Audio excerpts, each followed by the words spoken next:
Guys, I'm here with the master of the universe, Jeff, is it Vilk? It's Vilk. Yeah. Vilk. And we're talking about value today. We are talking about value. What does that mean? Because I mean, the value meal, are we talking about McDonald's? Are we talking about mortgages? Are we talking about life? I mean, I feel like they all go together. But Okay. today we're going to talk about real estate. All right, let's talk about real estate. We're going to talk about the value you can add to your real estate transactions and helping more families than just showing them where the right house is or showing them listings. Then just doing your job. Yeah. What can you over-deliver? So what are 3 things that you can over-deliver on? So over-delivering, you got to figure out, like, what is your buyer, what are these families looking for? Because you can't deliver if you don't know what they're looking for. And it's not just where do they want to live. There's multiple features to the transaction. Yeah. So not only are you finding the house, they got to do a home inspection. They got to get appraisals. They got to find insurance.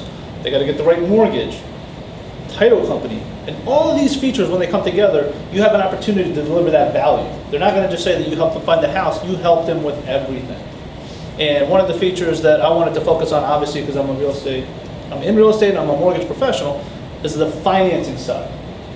Yeah, okay, financing. So financing is basically the second question after you find the house. Can I afford this home? How much of a down payment will I need? Can I afford the monthly payment? Will I qualify? And the real estate professionals I've seen, if they've come pre-approved, they might not have the right product. But a realtor might look at the paperwork and say, you're pre-approved, and leave it alone, and not ask, where did you get pre-approved? What kind of financing? So you're saying like them looking at homes that they may not be able to afford. So you want to avoid that. Let's start with they might not be able to afford because they might have a misconception of their down payment requirement or the credit score requirement.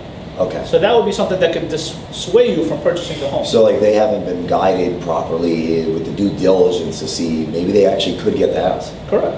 Okay. Or let's say they could get the house.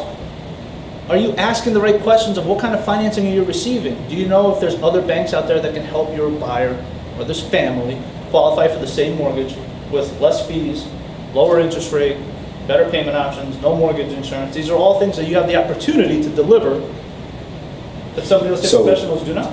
So as far as giving value, it's like going deeper, digging deeper, the iceberg, where what people tell you is usually the tip of the iceberg. Correct. And that's like 3% of it, but most of it's under the water. That is correct. 97%. 97%. So then you have that opportunity to deliver that value when they remember, did you just help them find their home, or did you also show them, I helped you get better financing, I helped you get better insurance? Because a person buying a home isn't going to go to 10 different banks. It's difficult to get information from lender to lender. As a real estate professional, I always try to get that information, and I have trouble. So then the key is if a real estate person knows programs out there from different banks, and then you have a family that you think, okay, they might have a better opportunity at this bank based on their profile, you have an opportunity to deliver that. Yeah.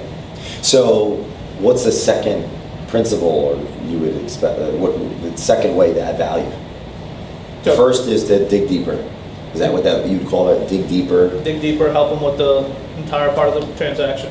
What's the second? Second part would be helping them actually find what they're looking for by asking the right questions. Okay. So sometimes a family might think that they have a certain criteria that they're looking for, but they might not take other factors into the equation.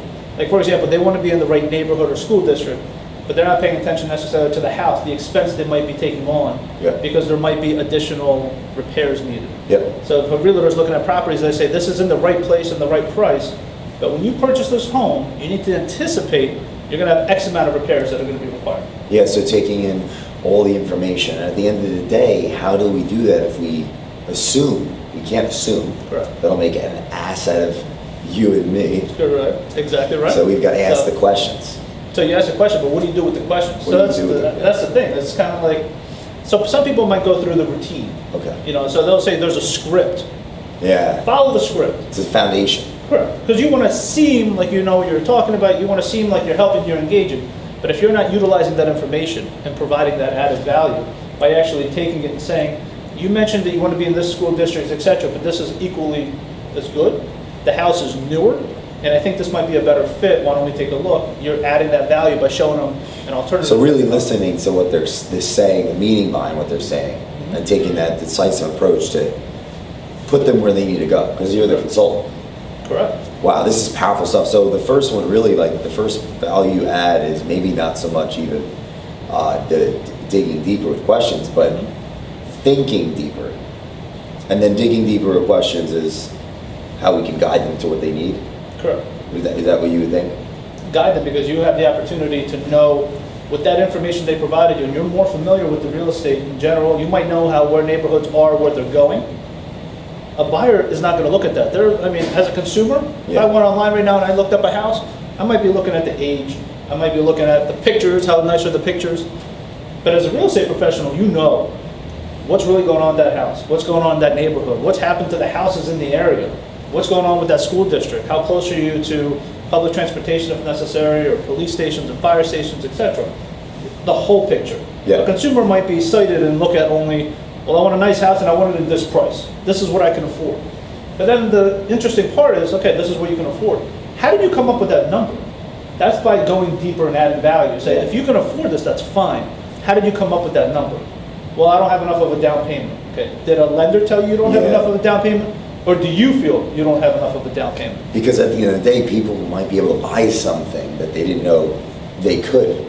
Correct. So I think what we should do, so you guys know, Jeff and myself, Jay, we're going to film a bunch of videos of value for you guys. So we're going to give you the last principle in a future video. So stay tuned for more value from us.